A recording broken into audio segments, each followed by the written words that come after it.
Shalom, selamat pagi Bapak Ibu Saudara yang dikasihi Tuhan Yesus Kristus.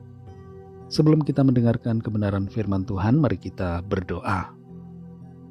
Bapa di sorga, Bapa yang maha baik, Bapa dalam nama Tuhan Yesus Kristus, kami mengucap syukur untuk segala berkat kemurahan-Mu.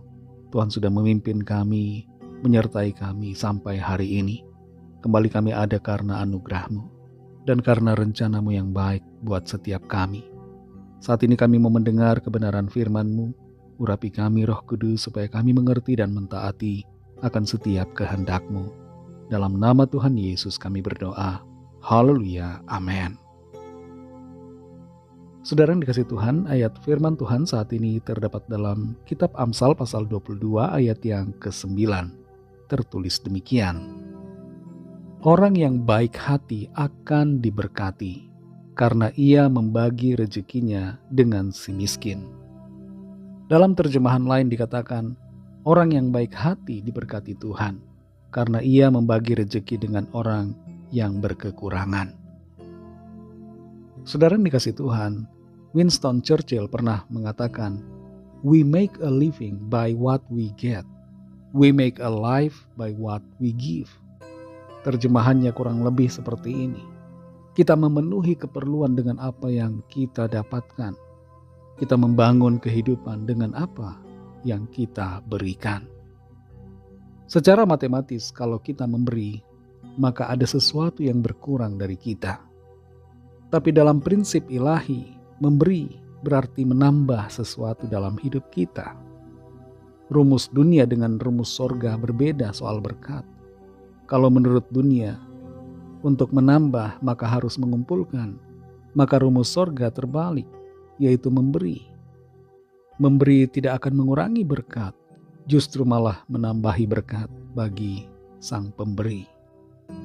Dalam Amsal 22 ayat 9 ini tertulis, orang yang baik hati akan diberkati, karena ia membagi rezekinya dengan si miskin. Mengapa orang yang berbagi diberkati Tuhan?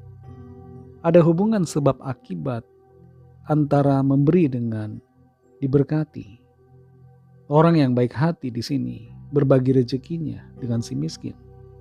Dan walaupun dia berbagi, tapi dia tidak kekurangan ternyata. Dia justru mengalami keberkatan. Berkat berkorelasi dengan kemurahan hati. Dan ini bukan sembarangan kalimat yang dituliskan oleh seorang raja bernama Salomo. Tapi apa yang dia nyatakan selaras dengan kebenaran firman Tuhan. Orang yang berbagi rezekinya diberkati Tuhan. Mengapa? Karena sikap yang dia tunjukkan adalah selaras dengan karakter Allah. Allah adalah pemberi. Tuhan pencipta kita adalah pemberi. Dia adalah sumber segala sesuatu dan Tuhan itu penuh dengan kemurahan. Karena sinkron dengan karakter Allah, dengan karakter Tuhan, maka sikap itu dikenan oleh Allah, dikenan oleh Tuhan yang akan membalaskan kebaikan yang ditunjukkan. Alasan kedua mengapa orang yang berbagi diberkati Tuhan, karena ada prinsip tabur tuai.